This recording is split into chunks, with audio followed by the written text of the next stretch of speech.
Welcome to Meena's menu. இன்றைக்கி சனி பிரதோஷம். இதனுடைய பெருமைகளை முந்தின வீடியோக்களில் பார்த்துருக்கோம். எல்லோரும் சிவன் அருளால் துன்பங்கள் நீங்கி இன்பங்கள் பெற வேண்டுவோம். சென்ற பிரதோஷத்தில் வாயிலார் நாயனார், முனைப்படுவார் நாயனாரை பற்றி தெரிஞ்சு கொண்டோம். இன்று கழற்சிங்க நாயனார், செருத்துணை நாயனார் பற்றி தெரிந்து கொள்ளலாம். பழமைமிக்க பல்லவர் குலத்திலே பிறந்தவர் கழற்சிங்க நாயனார். அவர் சிவபெருமானின் திருவடிகளை பற்றி கொண்டு நாட்டை நன்னெறியில் ஆட்சி புரிந்து வந்தார். வடபுல மன்னரை வென்று நவநிதிகள் கொண்டு வந்தார். பெருமானின் பல ஆலயங்களுக்கு சென்று சிவாலய வழிபாடு செய்து சிவனடியார்களுக்கு தொண்டு செய்து வந்தார். பல சிவத்தலங்களை தரிசித்து வந்த இவருக்கு ஆரூரில் புற்றிடம் கொண்ட நாதரை தரிசிக்கும் எண்ணம் தோன்றியது. தனது பட்டத்து ராணி பரிவாரங்களோடு திருவாரூர் தலம் வந்தார். அங்கு ஆலயம் சென்று இறைவனை தொழுது வணங்கினார். இவருடன் வந்த அரசி அவ்வளவு பெரிய கோயிலில் பல சந்நிதிகளை தரிசித்து வந்தார். அவ்வாறு தரிசித்து வரும் பொழுது இறைவனுக்கு பூமாலைகள் கட்டும் மண்டபம் அருகே வந்தார். அங்கே கீழே புதிய பூ ஒன்று விழுந்து கிடந்தது. அரசி அதனை எடுத்து முகர்ந்து பார்த்தார். அதே ஆலயத்தில் பல போர்களுக்கு துணை புரிந்து செருத்துணையார் என்ற பெயர் பெற்ற அடியவர் சிவ தொண்டுகள் பல புரிந்து வந்தார். இவர் திருவாரூர் இறைவனிடம் மாறாது அன்பு வைத்து வணங்கி வந்தார். இந்த செருத்துணை நாயனார் அரசியின் செயலை கண்டு விரைந்து வந்தார். இறைவனுக்கு சாற்றும் மலரை முகர்ந்து பார்ப்பது எவ்வளவு பெரிய சிவ அபராதம் என எண்ணினார். அவர் அரசியை பற்றி பக்தியினால் யாரென்றும் பார்க்காது அரசியாரின் மூக்கை வாளினால் வெட்டிவிட்டார். அரசி வலியினால் துடித்து கீழே விழுந்து அழுதாள். சிவபெருமானை வணங்கிய பின் அங்கு வந்த கழற்சிங்கர் இதை கண்டு அரசியாரை நோக்கி, யார் இந்த கொடிய செயலை செய்தது என கேட்டார். அங்கு நின்ற செருத்துணையார் உடனே வேந்தனை நோக்கி, எம்பெருமானுக்கு உரிய பூவை முகர்ந்து பார்த்ததினால் நானே இச்செயலை செய்தேன் என்றார். இரண்டு பேரும் ஒரே கருத்துள்ளவர்கள். பெருமான் பால் அன்பு செலுத்தி வணங்கி தொண்டு செய்யும் அடியவர்கள். அதனால் அரசருக்கு செருத்துணையாரின் தண்டனை சரியென்றே படுகிறது. அவர் ஒரு படி மேலே போய், இந்த சிவ அபராதத்திற்கு ஏற்ற தண்டனையை நீர் கொடுக்கவில்லையே, மலரை எடுத்தது கைதானே, அதனால் கையைத்தான் முதலில் தண்டிக்க வேண்டும் என்று கூறி அரசின் வளையல்கள் அணிந்த கரத்தை பற்றி வாளால் வெட்டினர். அரசர் தம் மனைவியின் பால் தீராத அன்பு வைத்திருந்தாலும் சிவன் பால் அவர் வைத்திருந்த பக்தி அதைவிட மேலானது. மேலும் தானே அரசு என்றும் பார்க்காமல் தண்டனை வழங்கியதால் பிறர் இதே குற்றத்தை செய்ய மாட்டார்கள், நீதியும் நிலைக்கும் என்று நினைத்திருக்கலாம்.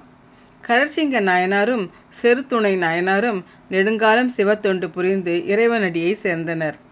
கழற்சிங்க நாயனார் குரு பூஜை வைகாசி மாதம் பரணி நட்சத்திரத்திலும், செருத்துணை நாயனார் குரு பூஜை ஆவணி மாதம் பூசம் நட்சத்திரத்திலும் வெகு விமரிசையாக கொண்டாடப்படுகிறது. திருச்சிற்றம்பலம். இனி அடுத்து வாங்க தயிர் வடை செய்யலாம். அனைவருக்கும் வணக்கம். இன்றைக்கி நம்ம வீட்டில் ஒரு நல்ல தயிர் வடை எப்படி செய்யலான்னு பார்க்கலாங்க. ஃபஸ்ட்டு நான் ஒரு ஆழாக்கு உளுத்தம்பருப்பு எடுத்து நல்லா கழுவி ஒரு 1.5 மணி நேரம் அல்லது 2 மணி நேரம் ஊற வச்சு தண்ணி எடுத்து வச்சுருக்கேங்க. முதல்ல இதுக்கு என்னென்ன தேவைன்றதை பார்த்துடலாம். கொஞ்சம் துருவின கேரட் எடுத்துருக்கேன், ஜீரகம் 1 ஸ்பூன் எடுத்து வச்சுருக்கேன், கொஞ்சம் பெருங்காயம், கடுகு உளுத்தம்பருப்பு தேவையான அளவுக்கு தாளிக்கிறதுக்கு, உப்பு தேவையான அளவுக்கு எடுத்து வச்சுருக்கேன், கருவேப்பிலை, கொத்தமல்லி கொஞ்சம் எடுத்துருக்கேன், அப்புறம் இஞ்சி பொடியாக அரிஞ்சு எடுத்து வச்சுருக்கேங்க, பச்சை மிளகாய் 2 எடுத்து வச்சுருக்கேன், பொடியாக அரிஞ்சு எடுத்து வச்சுருக்கேன், ஒரு 1/2 லிட்டர் தயிர் எடுத்து வச்சுருக்கேன், புளிக்காத தயிர், கெட்டி தயிராக எடுத்து வச்சுருக்கேன். ஃபஸ்ட்டு நம்ம இந்த உளுத்தம்பருப்பு நல்லா வடைக்கு எப்பயும் மெதுவடைக்கு அரைப்போம் இல்லையா, அது மாதிரி நல்லா அரைச்சி எடுத்துகிட்டு வந்துடணும். தண்ணி ரொம்ப விடக்கூடாதுங்க, கெட்டியாக நல்லா நைஸாக அரைச்சி எடுத்துகிட்டு வந்துடணும். இப்போது மாவு உளுந்து நல்லா அரைச்சி எடுத்துகிட்டு வந்துட்டோம். வடை பக்குவத்துக்கு தண்ணி விடாமல் நைஸாக அரைச்சிட்டோம். லேசாக தண்ணி தெளிச்சிக்கலாங்க, கொஞ்சம் தண்ணி தெளிச்சிக்கலாம். அரைச்சி எடுத்துகிட்டு வந்துட்டோம். போதே நான் தேவையான அளவுக்கு உப்பு போட்டு அரைச்சிட்டேன்.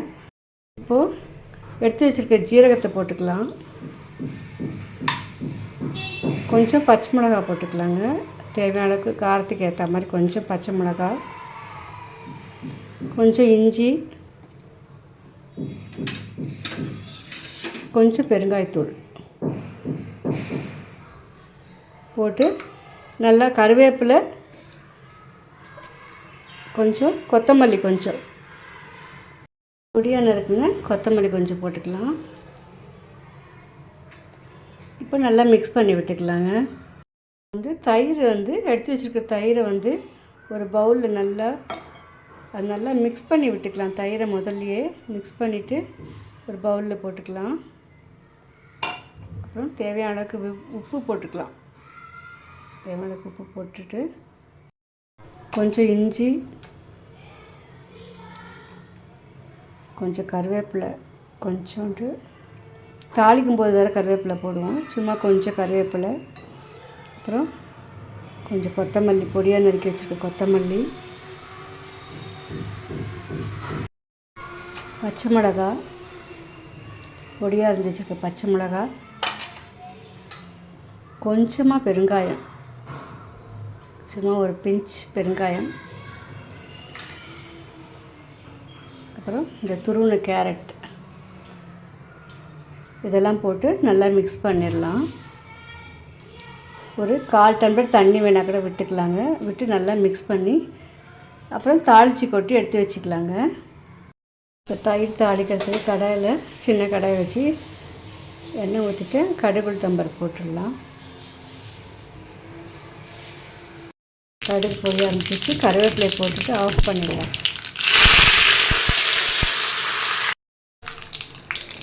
இந்த தயிரில் போட்டுடலாம்.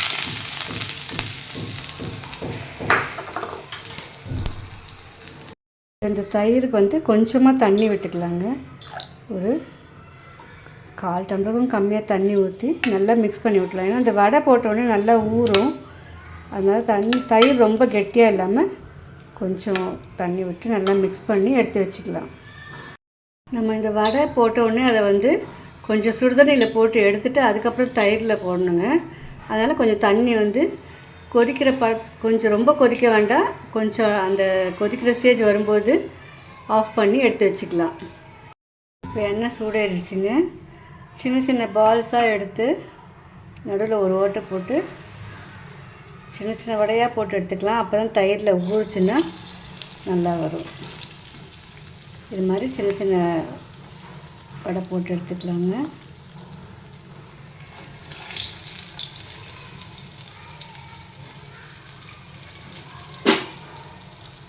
ஃப்ளேமை மீடியமாகவே வச்சுட்டு நல்லா திருப்பி போட்டு கொஞ்சம் செவர்ற வரைக்கும் திருப்பி போட்டு எடுக்கணுங்க.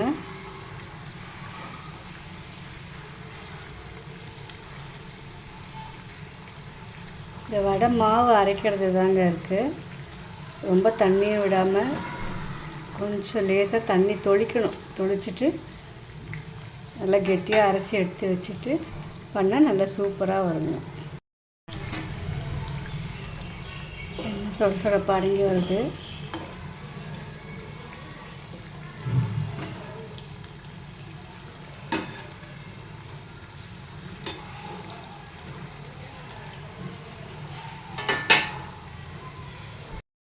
எண்ணெய் சுடசுடப்பு அடங்கிடுச்சுங்க. இப்போ எடுத்துடலாம்.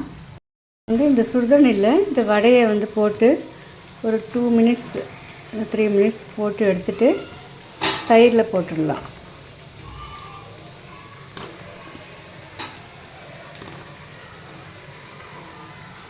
இந்த மாதிரி சுடுதண்ணியில் போட்டு எடுக்கிறதுனால நமக்கு சீக்கிரமாக ஊறிடும்.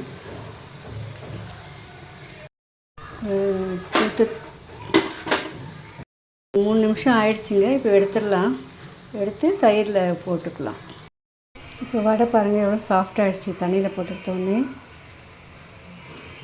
இதை அப்படியே தயிரில் போட்டுக்க வேண்டியது தான். இப்போது இந்த தண்ணியில் ஊற வச்சு தண்ணியில் ஒரு 2-3 நிமிஷம் போட்டு எடுத்தால் போதுங்க. வெந்நீரில் எடுத்துகிட்டு அதை ஒன்று ஒன்றா போட்டு தயிரில் மெதுவாக போட்டு எடுத்துருங்க. அப்புறம் லேசாக ஒரு பரட்டி விடுங்க. ஒன்று வச்சு அப்படி லேசாக ஒரு பரட்டி விட்டுட்டோம்னா அது நல்லா தயிரில் மிக்ஸ் ஆகிடும். ஒரு 15 மினிட்ஸ் இல்லைனா ஒரு 20 மினிட்ஸ் கழித்து நம்ம சர்வ் பண்ணலாம். நல்ல டேஸ்டியான தயிர் வடை ரெடி ஆகிடுச்சிங்க. நீங்கள் எல்லோரும் இதை வீட்டில் ட்ரை பண்ணி பாருங்கள். தேங்க்யூ ஃபார் வாட்சிங். தேங்க்யூ.